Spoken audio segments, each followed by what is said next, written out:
अस्सलाम वालेकुम नाज़रीन, आप देख रहे हैं प्रोग्राम दो टोक। मैं हूं किरण नाज। बलूचिस्तान का जो मसला है वो ताकत के ज़रिए हल होगा या फिर मुज़ाकरात के ज़रिए हल होगा, ये एक बहुत अहम सवाल है। लीगी कायद नवाज शरीफ के बयान ने हुकूमत की जो हिकमत अमली है उस पर सवाल उठा दिया है। साबिक़ वज़ीर आज़म कह रहे हैं कि बलूचिस्तान के मसाइल का हल सिर्फ जमहूरी तरीक़े से मुमकिन है। दहशत गर्दी के ख़ात्मे का वाहिद रास्ता जमहूरी तर्ज़ अमल ही है। अब यहाँ पर सवाल फिर ये आ जाता है कि हुकूमती वज़रा कल तक ये कह रहे थे कि पार्लिमानी कमेटी का इजलास मियाँ साहब की हिदायत पर हुआ, हर फैसले को उनकी तायद हासिल है, तो फिर मियाँ साहब की राय मुख्तलिफ क्यों है? अफ़गानिस्तान से बातचीत के लिए पाकिस्तान के नुमाइंदा खुसूसी सादिक खान भी काबुल में हैं, जहाँ उनकी अफ़गान अबूरी वज़ीर ख़ारजा अमीर ख़ान मुत्तकी समेत दीगर हुकाम से मुलाकातें हुई हैं। इन मुलाकातों में नाज़रीन मुमकिना तौर पर अफ़गान सरज़मीन के पाकिस्तान के ख़िलाफ़ इस्तेमाल होने का मामला भी उठाया गया है। इसी तमाम तर सूरत हाल पर आज प्रोग्राम में बात होगी। बैरिस्टर अकील मलिक साहब सबसे पहले मुझे ज्वाइन कर रहे हैं। मुमलिकत हैं बराए कानूनी अमूर के, मैं आपकी बेहद शुक्रगुजार हूँ। अकील साहब, सबसे पहले सर ये फरमा दीजिए, क्योंकि वज़ीर आज़म साहब अपना सऊदी अरब का 2 रोज़ा जो उनका 4 रोज़ा दौरा था वो मुकम्मल हो गया है। पहले हुकूमत बड़ी पुरुम्मीद थी कि वली अहद जल्द पाकिस्तान का दौरा करेंगे, सरमायाकारी के ऐलानात भी होंगे, लेकिन ग्राउंड पर कुछ हुआ नहीं। इस दौरे के बाद हुई है कोई पेशरफ्त? बिस्मिल्लाहिर्रहमानिर्रहीम। किरण साहब का बहुत बहुत शुक्रिया। बिल्कुल देखें, वज़ीर आज़म का जो दौरा है वो बड़ा एक अहमियत का हामिल है, जिसमें वहाँ के क्राउन प्रिंस MBS के साथ भी मुलाकात हुई और दीगर उनकी जो फाइनेंस मिनिस्टर हैं या इन्वेस्टमेंट मिनिस्टर हैं उनके साथ भी मुलाकात हुई। देखिए, चीज़ें जो हैं वो ओवरनाइट चेंज नहीं हो सकती, और जो इन्वेस्टमेंट की आपने बात की तो 27 MOUs जब उनका एक हाई लेवल डेलीगेशन आया था वो हुआ यहाँ पे साइन, और उसको जो है एक अमली जामा पहनाने के लिए जब सऊदी अरेबिया भी वज़ीर आज़म साहब पिछली दफ़ा गालबन गए थे तो उस हवाले से भी 5 MOUs और साइन हुए और उनको फिर एक अमली जामा भी पहनाया गया, और दीगर जो है वेरियस प्रोजेक्ट्स में उसकी इम्प्लीमेंटेशन के हवाले से भी जो स्टेप्स नेसेसरी थे वो SIFC के थ्रू हो या दीगर मिनिस्ट्रीज़ के थ्रू हो, वो तमाम चीज़ें जो हैं वो स्ट्रीमलाइन की गई हैं। अभी भी जो है वो उसी कोऑपरेशन को मज़ीद फाल बनाने के लिए, मज़ीद उसको सोलिडिफाई करने के लिए जो है वज़ीर आज़म साहब का ये एक विज़िट था, और ना सिर्फ इन्वेस्टमेंट के हवाले से लेकिन एक डिफेंस कोऑपरेशन के हवाले से भी उसमें मज़ीद बेहतरी लाने के हवाले से, मज़ीद उसमें एक मजबूती कायम करने के हवाले से जो है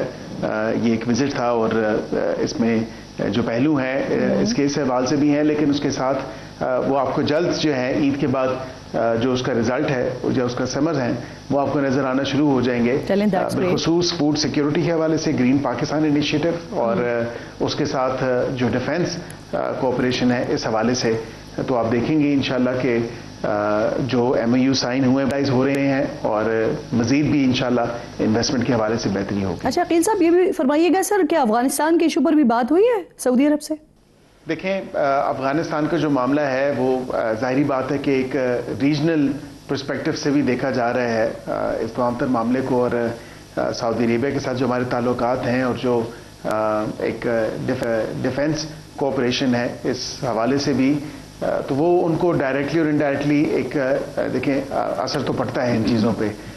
तो बिल्कुल अफ़गानिस्तान के हवाले से और ख़ित्ते पूरे के हवाले से जो एक डिस्कशन है वो हुई है, और जब मैंने जिक्र किया कि डिफेंस के हवाले से उसको मज़ीद मौसर बनाने के लिए, मज़ीद मजबूती लाने के लिए या उसको मज़ीद बेहतर और मजबूत बनाने के लिए जो इक़दाम आगे उठाए जाएंगे, उसमें आप देखेंगी क्योंकि इस पूरे ख़ित्ते में पाकिस्तान की सलामती और पाकिस्तान की नेशनल सिक्योरिटी और पाकिस्तान की सेफ्टी और सिक्योरिटी इस पूरे के ख़ित्ते के अंदर जो है वो एक सेफ़ एंड सिक्योर और जो एक एनवायरनमेंट है वो प्रोवाइड करेगी। तो ज़ाहिरी बात है कि पाकिस्तान के साथ साथ दीगर ममालिक भी इस पूरे ख़ित्ते में एक रीजन स्टेबिलिटी के हवाले से या जियो पोलिटिकल सिचुएशन के हवाले से सिर्फ पाकिस्तान ही नहीं सफ़र करता इस दहशतगर्दी की वजह से, वो दीगर ममालिक भी उसके साथ एसोसिएटेड होते हैं और जुड़े होते हैं। तो इस हवाले से बिल्कुल डिस्कशंस और उनके साथ इस हवाले से भी बातचीत हुई है। चलें अब अजहर एक्स पर भी बात कर लेते हैं, जिस पर मैं और आप वीपीएन के थ्रू तो एक्टिव है, लेकिन पूरा साल हो गया है सर इसकी बंदिश को। High court, Lahore high court मुसलसल इस मामले पर सरजनिश कर रही है। तो क्या आप लोगों की जो हिकमत अमली है वो अदालती हुक्म किसका आप इंतजार कर रहे हैं, या फिर जो आप लोगों की तरफ से शिकायत है उसका अजाला जब तक एक्स की तरफ से नहीं हो जाता, यानी अकाउंट्स बंद नहीं कर दिए जाते तब तक नहीं खोलेंगे? हाल में आपने खबरें देखी होंगी कि स्टार लिंक को जो है वो इजाजत मिल चुकी है, और स्टार लिंक किसका है? इलॉन मस्क है। और एक्स किसका है? वो भी इलॉन मस्क है। मैं बस ये थे हुकूमत होने के नाते मेरी ज़ाती राय तो ये है कि एक्स पर पाबंदी नहीं होनी चाहिए, लेकिन कुछ ममालिक में आपने देखा, ब्राज़ील में एक्स पर पाबंदी लगी, दीगर टिकटॉक वगैरह पे अमेरिका में भी लगी, दीगर जगहों पे भी लगी। सोशल मीडिया प्लेटफॉर्म्स को आउटराइट बैन नहीं होना चाहिए, उनको रेगुलेट होना चाहिए।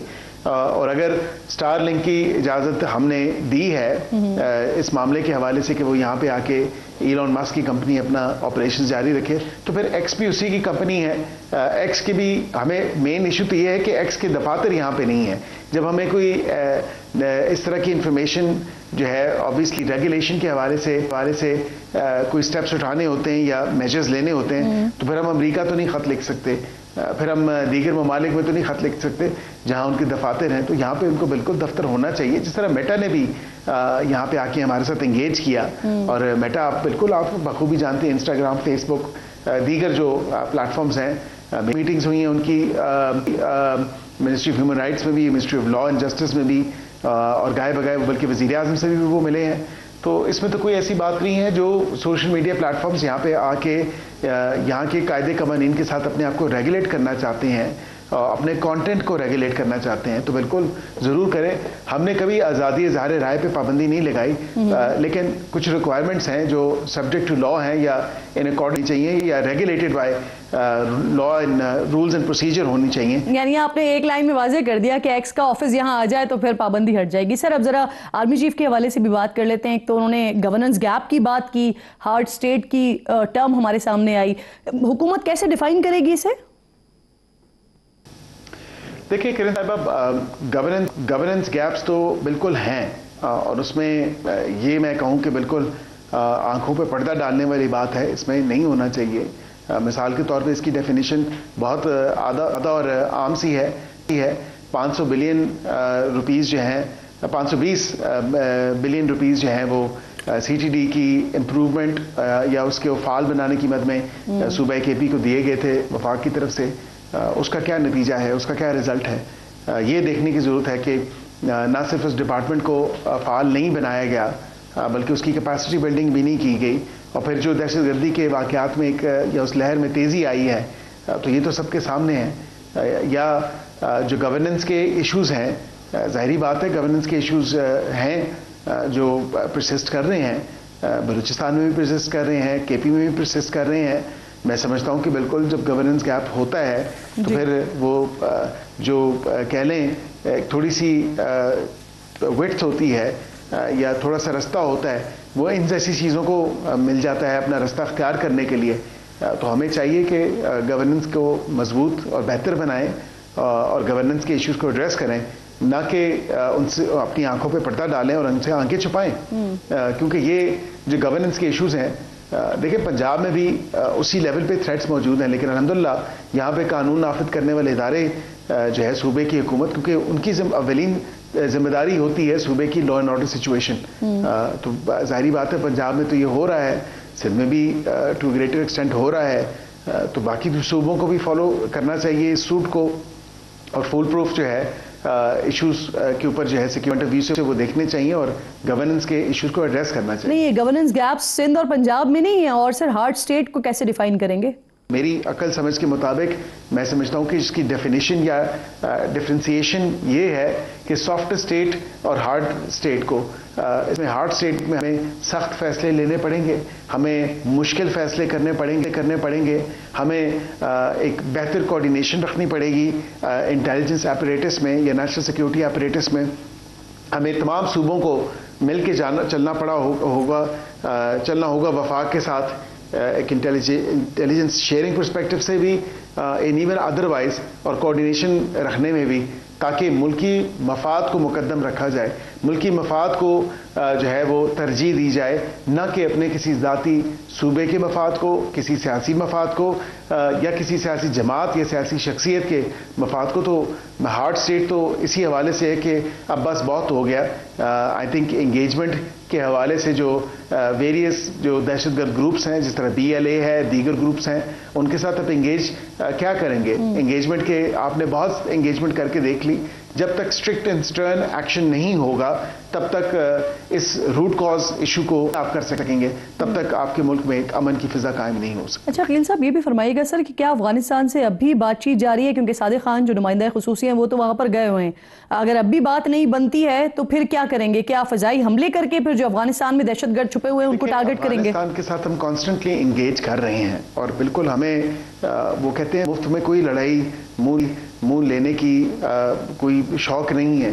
लेकिन जब पाकिस्तान की सरजमीन के बारे में बात आएगी, पाकिस्तान के शहरियों की तहफ़्फ़ुज़ और हिफाजत के या उनकी जानो माल या ज़िंदगी के बारे में बात आएगी, तो बिल्कुल पाकिस्तानी कौम जो है वो यकजा होगी और पाकिस्तानी हुकूमत मुश्किल फ़ैसले करेगी। और उन मुश्किल फ़ैसलों में जब एक हॉट परसूट में अगर हमारी इंगेजमेंट किसी पॉजिटिविटी की तरफ नहीं जाती और उनकी वो अपनी सरजमीन का इस्तेमाल जो है पाकिस्तान के ख़िलाफ़ जो दहशतगर्दी हमले हो रहे हैं उसमें रोकथाम नहीं करती और उसको बिल्कुल अपनी ज़मीन को इस्तेमाल होने से नहीं रोकती, तो फिर हमारे लिए कोई और ऑप्शन नहीं होगा कि हॉट परसूट में अगर अफ़गानिस्तान की ज़मीन इस्तेमाल हो रही है और अफ़गानिस्तान से ये अटैक्स प्लान हो रहे हैं, तो फिर ये हमारा हक है और हमारा राइट है कि हम तमाम तर वो इक़दाम उठाएँ जिसमें हम अपनी नेशनल सिक्योरिटी को, अपनी सेफ्टी को, अपने सिटीजन्स की सिक्योरिटी और सेफ्टी को जो है उसको यकीनी बना सकें और national security point of view से अपने बॉर्डर्स को प्रोटेक्ट कर सकें। और यहाँ पे मुझे ये कहने में कोई अमर माने नहीं है कि उस हॉट परसूट में अगर उसके कोई टेरिटरीज भी या बॉर्डर्स भी जो हैं वो भी नहीं देखे जाएंगे। अच्छा अकील साहब, अब प्रॉब्लम ये है कि कोयटा की सिचुएशन इस वक्त बिल्कुल भी अच्छी नहीं है सर। ट्रेन सर्विस अब तक बहाल नहीं हो सकी है, इंटरनेट सर्विस बंद हुई है, एहतजाज वहाँ पर चल रहे हैं। वज़ीर आज़म साहब बाखबर हैं सारी सूरत हाल से, और हुकूमत क्या कर रही है इसके हल के लिए?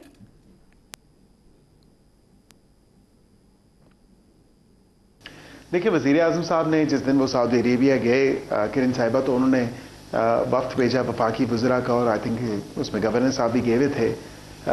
तो बिल्कुल वो लोग गए और वहाँ पे उनकी जो सूबे की हुकूमत है, चीफ मिनिस्टर साहब हैं, दीगर उनके वज़रा हैं, उनके साथ इंगेज किया, उनको सुना और बिल्कुल उनकी राय जो है वो ली कि किस तरह जो है एक बेहतर इंगेजमेंट हो सकती है। जहाँ तक आपने ट्रेन्स की बात की, तो बिल्कुल वो वफाकी वज़ीर रेलवे हैं और वो उस पर जवाब दे सकते हैं। आई थिंक कल भी इस हवाले से पार्लियामेंट के अंदर जो है वो गुफ्तगू हो रही थी। कुछ सवालों के जवाब में जो वज़ीर साहब हैं, वज़ीर मुमलिकत, उन्होंने जवाब भी दिया बिलखुसूस जाफ़र एक्सप्रेस के हवाले से।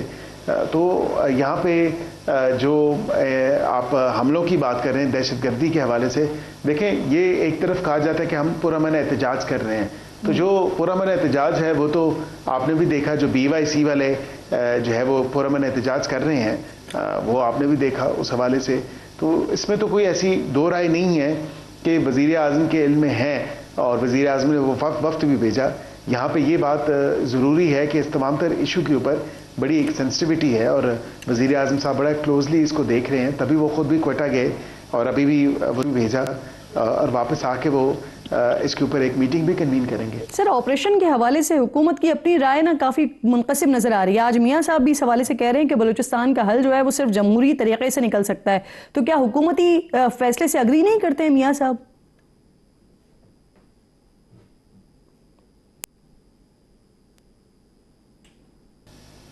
देखो, मल्टी फैसेटेड अप्रोच होती है, ये मल्टी प्रॉन्ग्ड अप्रोच है, वो आपको लेनी पड़ेगी। खाली डायलॉग के थ्रू जो है वो अगेन मैं समझता हूँ कि खाली डायलॉग इसका हल नहीं है। बिल्कुल आप इंगेज करें, लेकिन आपने पहले भी इंगेज करके देखा उन जितने भी ग्रुप्स हैं जो रियासत मुखालिफ ग्रुप्स हैं या जो एक अलहदगी पसंद ग्रुप्स हैं, वो जो एक मूवमेंट का है, तो उनके साथ आप एंगेजमेंट है वो क्या एंगेजमेंट होगी उनके साथ? सर हुकूमत के इस मौक़िफ़ से मियां साहब अग्री गए ये तो बता दें। देखिए नवाज शरीफ साहब से डिस्कशन हुई और बिल्कुल जो पार्टी की लीडरशिप है उनसे उन्होंने डिस्कस किया, उन्हीं की गाइडेंस में नेशनल सिक्योरिटी कमेटी में भी वो पहुंचे और बिल्कुल मियां साहब ने तो 2 कामयाब ऑपरेशंस किए हैं। आपको याद होगा ज़रबे अज़्ब और रद्दुल फसाद, और मियां साहब तो कभी देखे ना जब इस दहशतगर्दी के नासूर से जान छुड़ानी थी तो बिल्कुल ये 2 ऑपरेशंस कामयाब ऑपरेशंस हुए। तो मैं समझता हूँ कि साथ में डायलॉग भी हो जाए, लेकिन डायलॉग तब हो जहाँ डायलॉग के कोई मुस्बत आपको नतीजा या फ़ायदा नज़र आना चाहिए। अभी फ़िलवक़्त तो मैं समझता हूँ कि जो लोग पहाड़ों पे हैं ये जो एक अलहदगी तमाम तर ग्रुप्स हैं उनके साथ तो आयरन हैंडेडली डील करना चाहिए आपको। अच्छा सर मुझे ये भी बताइए, वज़ीर दाखिला इस वक्त मंजर से बिल्कुल भी गायब हैं। कौमी सलामती कमेटी का इजलास होता है उसमें भी नजर नहीं आते हैं। मुल्क की सूरत हाल भी अमन अमान की अच्छी नहीं है। देखिए मैं समझता हूँ कि वज़ीर दाखिला पहली तो बात है कि मैंने बड़े दबे लफ्ज़ों में बात की थी, अब ये टीवी पे होगी है, वो अपनी इलाज के सिलसिले में मुल्क से बाहर थे और एक ऐसी मसरूफियत थी जिसमें ज़ाहिरी बात है कि उनको मजबूर नहीं किया जा सकता था कि वो अटेंड करें। बिकॉज ये सर पाकिस्तान तहरीक इंसाफ का मुतालबा है कि खान साहब को पैरोल पर लाकर कौमी सलामती कमेटी इजलास पे शरीक करवाया जाए, लेकिन ऐसा नहीं हुआ। अब क्या मुमकिन है APC जो ईद के बाद हो रही है उस पर PTI की ख्वाहिश पर खान साहब को लाया जा सकता है? Any possibility? देखिए फिजिकली किरण साहिबा तो मैं नहीं समझता कि ये कोई ऐसी बात है या कोई ऐसी ख्वाहिश है जिस पे अमल किया जाएगा, लेकिन यहाँ पे ये भी देखने की ज़रूरत है कि वीडियो लिंक मौजूद है और मैं समझता हूँ कि वीडियो लिंक के थ्रू जो है अगर बहुत ही ज़्यादा कोई फरमाइश या ख्वाहिश हो तो APC अगर बुलाई जाती है और APC में ये ऐसा कोई मामला रखा जा सकता है तो बिल्कुल हुकूमत जो है उसके हवाले से सोचेगी और वीडियो लिंक के थ्रू जो है शायद ये पॉसिबल भी हो सके। बड़ी इंपॉर्टेंट बात कर रहे हैं, वीडियो लिंक के थ्रू पॉसिबिलिटी हो सकती है। सर राना सनाउल्लाह साहब कह रहे हैं जो कि मुशीर दाखिला हैं, वो फरमा रहे हैं कि इमरान खान अगर सदक़े दिल से माफ़ी मांग ले 9 मई पर तो उनकी रिहाई मुमकिन हो सकती है। आपकी क्या राय है इस पर? देखिए मैं ये तो नहीं कहूँगा, मैं आइन और कानून का तालिब इल्म हूँ और मैं कतन ये नहीं कहता कि केसेस का फैसला जो है वो माफ़ी से मशरूत है। व्हाट्सएवर राना साहब ने किस सेंस में बात की है वो बेहतर एक्सप्लेन कर सकते हैं। मैं समझता हूँ कि रिहाई उनकी सिर्फ अदालतों से पॉसिबल है और अपने केसेस को बिल्कुल सही। बहुत बहुत शुक्रिया आपका, आप साथ मौजूद थे, लेकिन वीडियो लिंक वाली बात बड़ी इंपॉर्टेंट अकील साहब आपने कर दी है। बहुत बहुत शुक्रिया आपके वक्त का एक बार फिर। मलिक अहमद खान बुछड़ साहब मेरे इंतहाई मोअज़्ज़ज़ मेहमान हैं, अपोजिशन लीडर हैं पंजाब में, पंजाब असम्बली में पाकिस्तान तहरीक इंसाफ से। बहुत शुक्रिया आपका मलिक साहब। सबसे पहले सर ये फरमा दीजिए, जिस तरह से अभी बात भी हो रही थी, राना सनाउल्लाह साहब भी कह रहे हैं कि अगर पाकिस्तान तहरीक इंसाफ 9 मई पर सदक़े दिल से माफ़ी मांग लेती है तो रिहाई मुमकिन हो सकती है। तो क्या सर अगर हुकूमत की ये पेशकश संजीदा होती है तो क्या पाकिस्तान तहरीक इंसाफ इस पर माफ़ी मांगने के लिए तैयार है? क्योंकि कोशिशें तो आप लोग भी कर रहे हैं ना काफ़ी खान साहब की रिहाई के लिए। मलिक साहब जी बिस्मिल्लाहिर्रहमानिर्रहीम। जी मैं एक आपको अर्ज़ कर दूं कि 9 मई की माफ़ी की बात मई के महीने में ही शुरू हो गई थी। जब 9 मई हुआ था तो इमीडिएट आफ्टर ये बात हो गई कि आप माफ़ी मांग लें, आप ये कर लें। आपको भी शायद पता हो, देखिए बात माफ़ी की नहीं है जी, बात ये है कि हम पहले दिन से ये एक बात कर रहे हैं कि जुडिशल कमीशन बना के इसको एक पूरी तरह इसके हक़ाइक़ पे और ट्रांसपेरेंट तरीके के साथ इसका जायज़ा लिया जाए कि असल हुआ क्या है, पहली बात। दूसरी बात है जी, पंजाब में या पाकिस्तान में ये जो रिवायत है, माफ़ी उस वक्त मांगी जाती है जब आप अपने जुर्म का इकरार कर लें। हमें दबाया जा रहा है, हमारे ऊपर जुल्म किया जा रहा है, हमारे ऊपर मुसलसल हम एक मुसलसल जुल्म का शिकार हो रहे हैं और वो जुल्म हमारे साथ, आपको भी पता है, पुलिस भी है उसमें, सो कॉल्ड निगरान गवर्नमेंट भी है, उसके साथ रियासत भी है, सब मिल के कर रहे हैं। अब माफ़ी का तब सवाल है कि हम इस चीज़ को एडमिट करें रिहाई के लिए।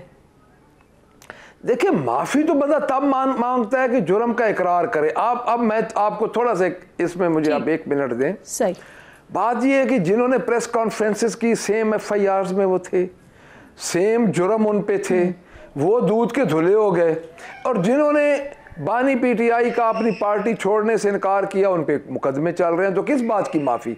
देखिए नैरेटिव तो उधर ही खत्म हो गया ना, हकीकत मुकदमों की तो उधर ही खत्म हो गई जब प्रेस कॉन्फ्रेंस करने वाले आजाद हो गए और बाकियों को वो जुल्म सितम का। लेकिन फिर सर ये ऑफर राना साहब खान साहब के लिए भी तो कर रहे हैं ना कि अगर वो माफी मांग लेते हैं तो फिर उसके बाद उनकी रिहाई मुमकिन हो सकती है। अब मुझे ये फरमाइए सर, आप लोगों की तरफ से मुतालबा किया जा रहा है, जो एपीसी के पहले वजीर आजम साहब ने बात की। जी सर, सवाल ले लीजिए, फिर साथ में अपना जवाब ऐड कर लीजिएगा। पहले वजीर आजम साहब ने एपीसी की बात की, अब वो मुमकिन तौर पर ईद के बाद गालिबन होने जा रही है। अभी यकील साहब प्रोग्राम में साथ मौजूद थे, तो एक आप लोगों का मुतालबा है कि खान साहब को पैरोल पर रिहा करके एपीसी में शिरकत करवाई जाए। तो वो कह रहे हैं कि फिजिकली तो नहीं लेकिन वीडियो लिंक पर ये हो सकता है, तो ये आप लोगों के लिए काबिल कबूल होगा?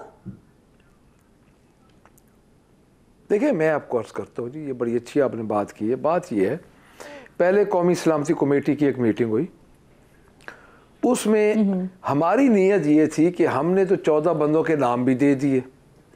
अब क्या खान साहब से मुलाकात में, अगर खान साहब से मुलाकात होती और वो मुलाकात की जाती और उसके बाद अगर उस मुलाकात को खान साहब ये देखते कि क्या ये ठीक है, तो मेरा ख्याल में जब पॉलिटिकल लोग मिलते हैं अपना उसके साथ वज़ीर आज़म के साथ, तो जो हमारे वज़ीर आज़म तो खान साहब ही हैं ना जी। जब पॉलिटिकल लोग मिलते हैं वज़ीर आज़म के साथ, तो उस वक्त आप ये समझें कि आप पॉलिटिकल लोग जब मिलते हैं वज़ीर आज़म के साथ, तो आप ये समझें कि कोई मसला नहीं है, आप अपनी बात करें मलिक साहब, कोई मसला नहीं है। हाँ जी ठीक है, जब पॉलिटिकल लोग मिलते हैं जब पॉलिटिकल लोग मिलते हैं वज़ीर आज़म के साथ, तो तकरीबन ये होता है कि आप लोग ये समझे कि उन्होंने पॉलिटिकल बात करनी होती है। और मैं ये समझता हूँ कि आप जब खान साहब की मुलाकातों को आप ख़त्म कर देंगे, तो इस वक्त वही हाल होगा जो कि 26 नवंबर वाला हुआ है। उसके बाद अगली बात मैं आपको अर्ज़ कर दूँ, जो मौजूदा पोजीशन है इस वक्त जो मौजूदा पोजीशन है वो ये है कि अगर खान साहब से वो मुलाकात नहीं करने देंगे और खान साहब से लोगों को नहीं मिलवाएंगे, तो मैं ये समझता हूँ कि इस वक्त यही हालात होंगे कि जो इस वक्त 26 नवंबर को हुए हैं। और अगली बात कि अगर पैरोल पे ये फिजिकली खान साहब को ये आने देंगे, तो पाकिस्तान तहरीक इंसाफ जरूर सोचेगी इस पे।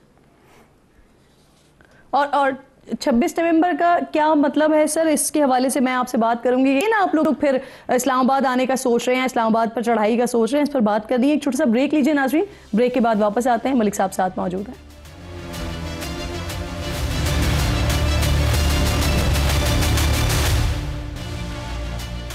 प्रोग्राम में एक बार फिर आपको खुशामदीद कहते हैं। मलिक अहमद खान साहब साथ मौजूद हैं।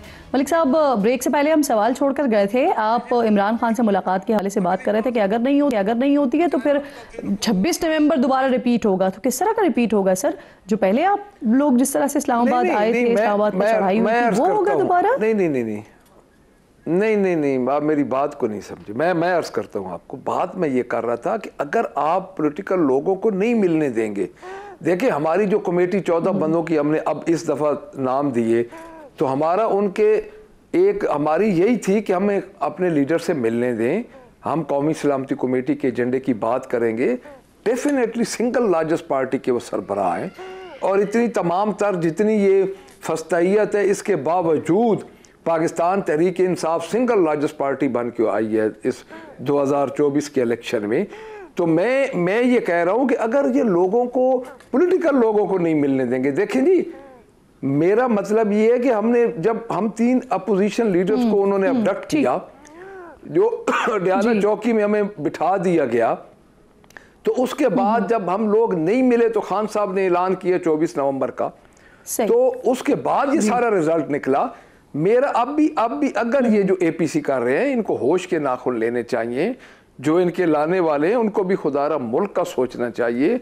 और खान साहब की अब आपके लिए एक ऑफर आई तो है, अब आप मुझे बताइएगा। जी ठीक, सही बिल्कुल ठीक, मैं समझ गई हूँ आपकी बात। सर मुझे ये फरमाइए, आज सीनियर सहाफ़ी हैं अंसार अब्बासी साहब, ठीक, वो इसीलिए मैं कह रही हूँ कि एक ऑफर वहाँ से आ तो गई है, अभी कह रहे हैं ना कि वीडियो लिंक पर खान साहब को शिरकत करवाई जा सकती है अगर आप लोगों की तरफ से ये बात होती है, ये मुतालबा होता है कि इमरान खान साहब इसमें शिरकत करें। सर, सीनियर सहाफ़ी अंसार अब्बासी साहब, उनकी खबर है कि PTI क़यादत बशमूल बैरिस्टर गौहर और दीगर ने अपोजिशन रहनुमाओं अल्लामा राजा नासिर अब्बास और महमूद खान अचकज़ई से दरख्वास्त की है कि वो खान साहब को माहौल ठंडा रखने और सोशल मीडिया पर जारहाना मौक़िफ़ रखने पर कायल करें।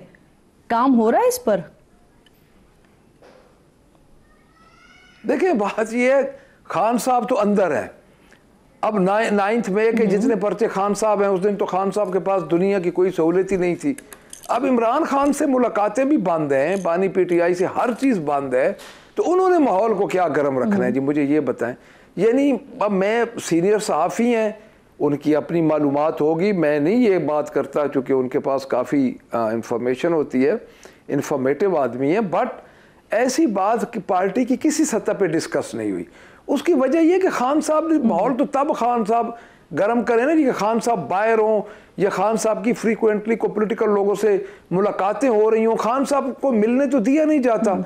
और ये दुनिया के पहले मेरे ख्याल में ये तो होता है ना सर कि देखिए, एक तरफ कोशिश की जा रही होती है किसी तरह से साजबाज हो जाए, किसी तरह से माहौल जो है वो आप लोगों के लिए साजगार हो जाए, लेकिन दूसरी तरफ से खान साहब के ऑफिशियल ट्विटर हैंडल से इस तरह की चीज़ें हो जाती हैं कि वो ज़्यादा आप लोगों के लिए प्रॉब्लम क्रिएट करती हैं फिर। तो मैं उसी कॉन्टेक्स्ट में पूछ रही हूँ, क्योंकि आपके जो यहाँ इस्लामाबाद में जो रहनुमा मौजूद हैं, बहरहाल उनकी ये राय मौजूद है, जो मैं खुद भी आपको बता सकती हूँ कि वो ये समझते हैं कि जो सोशल मीडिया पर हो रहा है उसको थोड़ा हल्का होना चाहिए। तो इस पर क्या काम हो रहा है पार्टी के अंदर? देखिए, मैं वही अर्ज कर रहा हूं कि काम तो तब शुरू हो ना जी, पॉलिटिकल लोगों की मुलाकात हो तो। देखिए, एक होता है कि मफरूजे पे बात हो रही है, एक होता है कि अब यानी अब हम जब हमें मिलने ही नहीं देंगे, अगर मिलने देंगे तो खान साहब को पूरी जब सूरत हाल का पता चलेगा फिर समझाया तो उस वक्त चीजें सही हो सकती है। आपके नायब सदर PTI पंजाब जो कि अकमल खान साहब, उन्होंने 18 मार्च को पाक फौज के जवानों और शोहदाए जाफर एक्सप्रेस से इजहार यकजहती के लिए रैली निकालने का ऐलान किया था। क्या वजह हुई सर रैली नहीं निकाली गई? क्या पंजाब और पार्टी की मरकजी क़यादत रजामंद नहीं थी इस रैली के लिए? नहीं, मेरे इल्म में नहीं है जी। मैं इसमें कोई मेरा पार्लिमानी पार्टी के साथ है, तंजीम का मामला है, और मुझे मेरे इल्म में कोई बाज़ाब्ता ये आई भी नहीं है कि वो रैली निकालने का कोई पार्टी की सतह पे फैसला हुआ है। हमारे ट्विटर आप देख लें, हमारी तकरीरें देख लें, हमने पाक फ़ौज के साथ उस जाफर एक्सप्रेस की साथ यकजहती का ऐलान ऑलरेडी किया है और पूरी हमने कॉन्टेंट्स बताए हैं। तो वो कोई उसी मकामी सतह पे होगा तो मुझे नहीं पता। आपका साहब प्रोग्राम में साथ मौजूद थे, हम गुफ्तगू कर रहे थे नौरोज़ खान, जिनसे इस्तीफ़ा मांगा गया है वज़ीर आला KPK की तरफ से, और उन्होंने ये कहकर इनकार कर दिया कि वज़ीर आला KPK मेरे बॉस नहीं है। Nauroz Khan additional advocate general हैं, प्रोग्राम में मुझे ज्वाइन कर रहे हैं। मैं आपकी बेहद शुक्रगुजार हूँ। काजी अनवर साहब ने आपसे इस्तीफ़ा मांगा। सर, अमीन खान साहब का और आतिफ खान के इख्तिलाफ़ की वजह से अब आपसे इस्तीफ़ा मांगा गया है। आप पर इल्ज़ाम है कि आपने अपने आतिफ खान पर एंटी करप्शन केस के दलाइल में दोनों पार्टीज़ के कॉम्प्रोमाइज़ की बात की है, लेकिन सूबाई हुकूमत तो केस चलाना चाहती है। तो ये हुआ कैसे सर? दरअसल ऐसा था कि ये रिट नंबर जो 6024/2024 है, टाइटल उसका है Mohammad Atif Khan versus director anti corruption establishment. उसमें पिटिशनर कौंसिल जो थे शुमाइल भट्ट साहब, उसने कहा कि मैं इसको एमिकेबली रिजॉल्व करना चाहता हूं एंड वी सीक एडजर्नमेंट। तो उस एडजर्नमेंट पे मैंने ऑब्जेक्शन नहीं किया। एमिकेबली रिजॉल्व से अदालत हुजूर ने मतलब लिया कंप्रोमाइज का। अच्छा, ऐसा है कि स्टेट ने कंप्रोमाइज के लिए कभी आगे हाथ नहीं बढ़ाया। हाँ, अलबत्ता जो नेब ऑडियंस है उसमें वॉलंटरीली रिटर्न और प्ली बार्गेन की शिक मौजूद होती है, लेकिन यहाँ पे ऐसा कुछ भी नहीं है। उस बिना पे ये एडजर्नमेंट हो गई है और ये कोई बड़ी बात नहीं है। एडजर्नमेंट तो रूटीन में होती है। अगर कोई छोटी मोटी ये एरर आ जाती है तो उसको क्लेरिफाई किया जाता है CM के जरिए। सिविल मिसलेनियस एप्लीकेशन के जरिए। उसके लिए एप्लीकेशन भी गुजारी गई है कि वर्ड कंप्रोमाइज हमने मेंशन नहीं किया था और वो भी चंद दिनों में लग जाएगा। अब ऐसा है कि खामखा उसको बहाना बनाते हुए उन्होंने कहा, पहले तो मुझसे एक्सप्लेनेशन कॉल की गई और उसके बाद फिर जब मैंने उसको रिप्लाई किया तो रिप्लाई के बाद फिर उसने कहा कि आप रिजिग्नेशन दे दें। मैंने कहा मैं तो रिजिग्नेशन नहीं दूंगा। फिर काजी मोहम्मद अनवर साहब ने मुझसे कहा कि सीएम साहब कहते हैं कि आप रिजिग्नेशन दे दें। मैंने कहा सीएम साहब ने नहीं कहा, ये आप खुद कह रहे हो, क्योंकि सीएम साहब से मेरी कोई ऐसी बात नहीं हुई। अगर होगी तो फिर मैं उस पर सोचूंगा, लेकिन ऐसा है कि मैंने बिल्कुल भी रिजिग्नेशन नहीं देनी और ना मैंने कंप्रोमाइज की बात की है। सर, क्या आपने आतिफ खान से कहा कि उनकी जाती दुश्मनी की वजह से आपसे इस्तीफा मांगा जा रहा है और आपने उन्हें मैसेजेस किए? आतिफ खान साहब के साथ मेरा रास्ता नहीं हुआ और ना मैंने उसको कोई ऐसी कंप्लेंट की है। ऐसा है कि मीडिया के जरिए या एजी ऑफिस के जरिए उनको पता चला है कि उसकी वजह से नौरोज खान जो है उसको रिमूव किया जा रहा है रिजिग्नेशन के जरिए। उन्होंने एक फेक शायद एजी ऑफिस ने एक फेक रिजिग्नेशन भी तैयार की थी जिस पे फेक सिग्नेचर थे, लेकिन मैंने ऑफिस को इन्फॉर्म किया कि whenever there is any resignation on behalf of me then it should be confirmed from me। अगर चीफ मिनिस्टर ने आपसे इस्तीफा नहीं मांगा सर और आतिफ खान साहब से बात भी नहीं हुई तो फिर काजी साहब ने आपसे इस्तीफा क्यों मांगा है? काजी अनवर साहब जो है एक मशरूत इंसान है और काजी मोहम्मद अनवर साहब जो है ना तो वो एजी ऑफिस का नुमाइंदा है, ना एजी है, ना सीएम है। उसके पास ऐसी कोई डिजिग्नेशन नहीं है कि वो मुझसे इस्तीफा तलब करे। उसका इवन इस्तीफा तलब करना भी गलत है। नहीं सर, क्या आपको किसी की तरफ से कहा गया था कि आतिफ खान को करप्शन के मामले पर गिल्टी साबित करना है? सीएम के बारे में तो मैं कुछ नहीं कह सकता क्योंकि ना तो मेरी सीएम साहब से कोई बात हुई है ना। हाँ, अलबत्ता काजी साहब जो है इसमें इंटरेस्ट ले रहे हैं कि वो खामखा गिल्टी हो जाए, उसको कन्विक्शन हो जाए, वो उसके साथ के खिलाफ खामखा काजी मोहम्मद अनवर साहब उसको केस को प्रोसिक्यूट करना चाह रहे हैं। काजी साहब का क्या मफाद हो सकता है आतिफ खान को सजा दिलवाने में, और वो क्यों करेंगे ऐसा? हो सकता है कोई पुरानी रंजिशें हो, लेकिन मुझे कुछ ऐसा मालूम नहीं है। पहले भी एक मसले पे काजी साहब ने आतिफ खान की मुखालफत की थी और आतिफ खान जो है वो इसी पीटीआई का एमएनए है। तो मैं नहीं समझता कि उसके पार्ट पे कोई खास बात हो, लेकिन काजी मोहम्मद अनवर साहब जो है वो जो है खामखा उसमें टांग अड़ाना चाहते हैं, जो कि नहीं करना चाहिए। सही। और अगर सर वजीर आला साहब आपसे खुद इस्तीफा मांगते हैं तो फिर क्या आप हो जाएंगे मुसाफी? मैं फिर भी इस्तीफा नहीं दूंगा क्योंकि जितनी पार्टी ये सीएम की है उतनी मेरी भी है। और दूसरी बात यह कि मेरी 15 साल मेहनत है, काविशें हैं।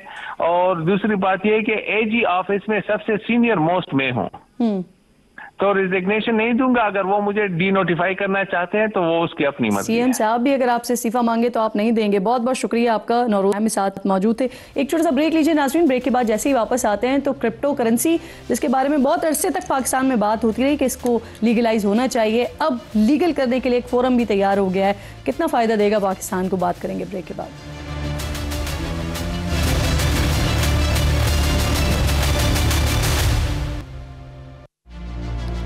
वेलकम बैक वंस अगेन जी। बगैर किसी तमहीद के मोहम्मद हारून साहब जो कि माहिर हैं क्रिप्टो करेंसी के, उनकी तरफ चलते हैं, उनसे बात करते हैं। सर, लीगल होने जा रही है पाकिस्तान में क्रिप्टो करेंसी, ये बताइए हमारी जैसी मईशत के लिए ये कितनी कारगर, कितना फ़ायदेमंद साबित होगा?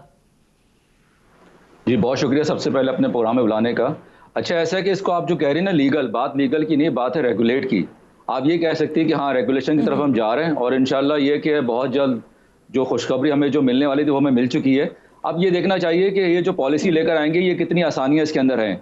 ऐसा ना हो कि इसके अंदर इतनी मुश्किलात लेके आ जाएं कि जो ऑलरेडी आप जो सार्फिन इसके अंदर हैं, तकरीबन कोई 2 करोड़ से ज़ायद की सार्फिन हैं, उनके लिए कई मुश्किलात ना पैदा हो जाएं। क्योंकि मेरा अक्सर ये सवाल रहता है हर फोरम के ऊपर कि आप अगर स्टॉक एक्सचेंज का हाल देखें तो 4 से 5 लाख लोग ज़्यादा है ही नहीं इसके अंदर। लेकिन अगर हम क्रिप्टो की बात करें तो ये 2 करोड़ की आवाम कहाँ से आ गई, ये कैसे आ गई? ऐसी कोई अट्रैक्शन थी इसके अंदर या इतना काम आसान था, इतना सहल था कि आजकल जो नौजवान नस्ल है जिनकी उम्र 18-20 साल से लेकर 30-32 साल, जिनका चंग बहुत ज़्यादा है इसके अंदर, उसके लिए। अब बात करते हैं मईशत की। मईशत में देखें, जाहिर सी बात है, इसका ताल्लुक एक सॉफ्टवेयर से है, इसका ताल्लुक एक IT इंडस्ट्री से है। यहाँ पर तो सबसे बड़ा फुकदान ही है कि यहाँ पे डेवलपर्स भी नहीं है पाकिस्तान में। तो होगा ये कि जब ये पॉलिसी आएगी, यहाँ पे ब्लॉकचेन कंपनीज बनेंगी, यहाँ पे जो एक्सचेंजेस खुलेंगी उनको लाइसेंस दिया जाएगा, तो उसके जरिए जाहिर सी बात है मौके पैदा होंगे। फिर वो जो सॉफ्टवेयर जब हम एक्सपोर्ट करेंगे उसकी मदद से हम पैसे हासिल कर सकेंगे। फिर ये देखना पड़ेगा कि जो 2 करोड़ की आवाम है उसके ऊपर कैसा टैक्स लगाया जाए, ताकि पाकिस्तान की मईशत में वो टैक्स जब वो हासिल किया जाए तो उसका एक हदफ, अच्छा एक हदफ हो, रियलिस्टिक हो, अनरियलिस्टिक ना हो कि आप उस पर इंडिया की तरह 30% टैक्स लगा दें।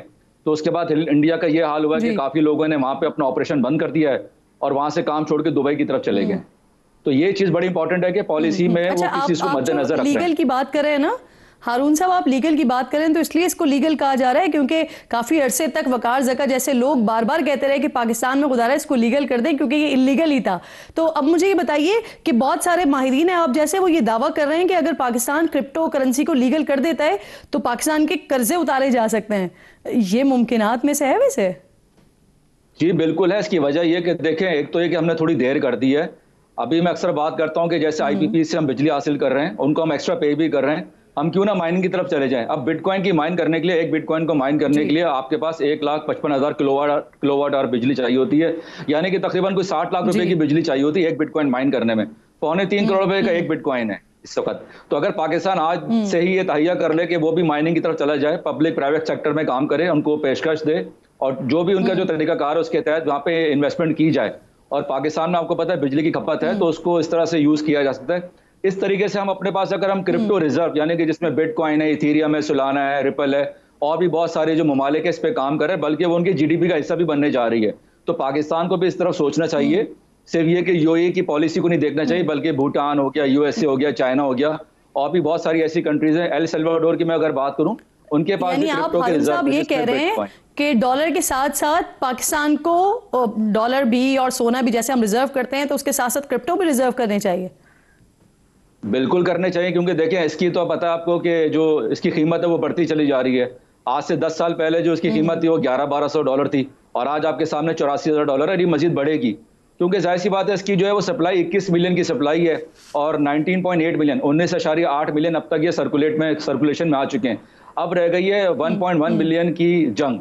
अब जाहिर सी बात है हर कोई कंट्री इसमें आने की कोशिश करेगा। बड़ी बड़ी कंपनीज के नाम लिए जाएं, ब्लैक रॉक है, एवनगार्ड है, इसके अलावा हमारे पास जो मतलब और भी बहुत सारी ऐसी कंपनीज हैं जो काम कर रही हैं। तो मतलब कहने का ये है कि पाकिस्तान की गवर्नमेंट को या जो पॉलिसी बनाने वाले हैं उनको ये जरूर सोचना चाहिए कि पाकिस्तानी मईशत में ये किस तरह रोल प्ले कर सकती है। सही। अच्छा मुझे बताइएगा कि खान साहब के दौर में गालिबन कुछ KPK में कुछ प्रोजेक्ट्स लगे थे कॉइन माइनिंग के, उसके बारे में कुछ पता है आपको? उस पर काम चल रहा है, क्या हुआ उनका? मेरा नहीं ख्याल है कि उस पर काम चल रहा है, क्योंकि फिर हुआ ये कि वो किसी की नज़र ऐसी लगी कि वहाँ पे जाके फिर उसको पॉलिसी का हिस्सा तो बनाया गया था लेकिन वो लोकल गवर्नमेंट पे था। लेकिन मुझे नहीं पता कि बाद में इसको क्यों बंद कर दिया गया, वरना वो भी आज भी अगर वो काम कर रही होती तो कम से कम उस लोकल गवर्नमेंट को तो फायदा हो रहा होता, यानी कि गवर्नमेंट को फायदा हो रहा होता। अब देखना ये कि जो इसमें बाकी गवर्नमेंट्स हैं जैसे पंजाब है, सिंध है, वो किस तरह से फायदा उठा सकती हैं, सिर्फ टैक्स की सूरत में नहीं बल्कि माइनिंग की सूरत में या रिजर्व बनाने की सूरत में। ये भी फरमाइए प्लीज कि डिजिटल प्लेटफॉर्म होने की वजह से ना क्रिप्टो करेंसी के मैदान में डिजिटल एसेट्स की चोरी और हैकिंग इसका बड़ा खदशा है, तो क्या हमारा सिस्टम है इस काबिल कि हम इन चीजों से बच सकें? देखिए इसके 2 बड़े चैलेंजेस हैं, एक तो इंडिविजुअल लेवल पर है और एक कॉर्पोरेट लेवल पर है।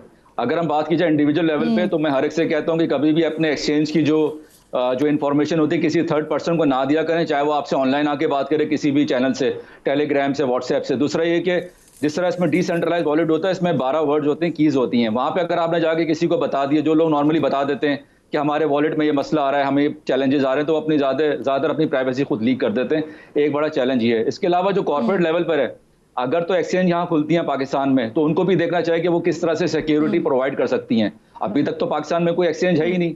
बाकी बात करें इंटरनेशनल एक्सचेंजेस की, उनका अपना वैसे भी फुल प्रूफ इंतजाम वैसे भी है और वो भी इस बात की जो है वो जमानत देते हैं कि अगर मैं वहाँ पे अपना एक अकाउंट खोलता हूँ तो उस चीज़ की वो गारंटी भी देते हैं कि भाई हम आपके रिजर्व को अपने पास महफूज रखेंगे, लेकिन ये भी 99.9% चांस होता है उसको पास, बाकी 1% फिर भी रह जाता है। हारून, तो मसला ये है ना कि देखें ये एक तो ये जो डिजिटल करेंसी है इसमें फिर हम गैर कानूनी सर्कल है जिसमें बेहिसाब बड़ा पैसा है, और फिर डिजिटल के हवाले से ही कहा जाता है कि इसको फिर टीटीपी भी इस्तेमाल कर रही होती है, दीगर ताकतें भी इसको इस्तेमाल कर रही होती हैं, तो इससे कैसे सिक्योर किया जा सकता है? देखिए, सबसे पहली बात तो ये कि जब तक आप इसको अपने सिस्टम का हिस्सा नहीं बनाएंगे, जैसे मिसाल के तौर पर अगर मैं कोई ऐसा सिस्टम जो पाकिस्तान में यूज कर रहा हूं, जब तक मैं इसको इसके साथ लिंक नहीं करूंगा, इसको हम ट्रेस नहीं कर सकते। यानी कि जब तक मैं अगर कोई ऐसी सिस्टम जिसके अंदर हम कोई पेमेंट लेना चाह रहे हैं, पाकिस्तानी सिस्टम है या कोई ऐसा सिस्टम हमारे पास है जिसमें हम USDT के जरिए, बिटकॉइन के जरिए, दूसरी क्रिप्टो करेंसी के जरिए, तो हमारा अपना सिस्टम ऐसा होना चाहिए कि वो उसकी ट्रांजेक्शन को रिकॉर्ड कर सके, वहां पर हम जाके उसको पकड़ सकते हैं। अलबत्ता अगर आप ऐसे बात करें तो वो अगर वो किसी और एक्सचेंज से होता हुआ किसी और एक्सचेंज में चले जाए जिसका पाकिस्तान से कोई ताल्लुक ना, तो उसका ना मैं कुछ कर सकता हूँ ना आप कुछ कर सकती हैं। तो डिपेंड ये करता है कि आप कितना जल्द अज जल्द इसको अपने सिस्टम में लेकर आएं ताकि आप हर चीज ट्रांजेक्शन को अपने पास रिकॉर्ड कर सकें। ठीक, सही, बहुत बहुत शुक्रिया आपका। एक्सपर्ट हारून प्रोग्राम में साथ मौजूद थे और इंफॉर्मेटिव गुफ्तगू आपसे हो रही थी। प्रोग्राम का वक्त भी ख़त्म हो गया। इंशाल्लाह नाजरीन से मुलाकात होगी कल। अपना और अपने मुल्क का खास ख्याल रखिए। फ़लस्तीन को अपनी दुआओं में याद रखिए। अल्लाह ने के पास।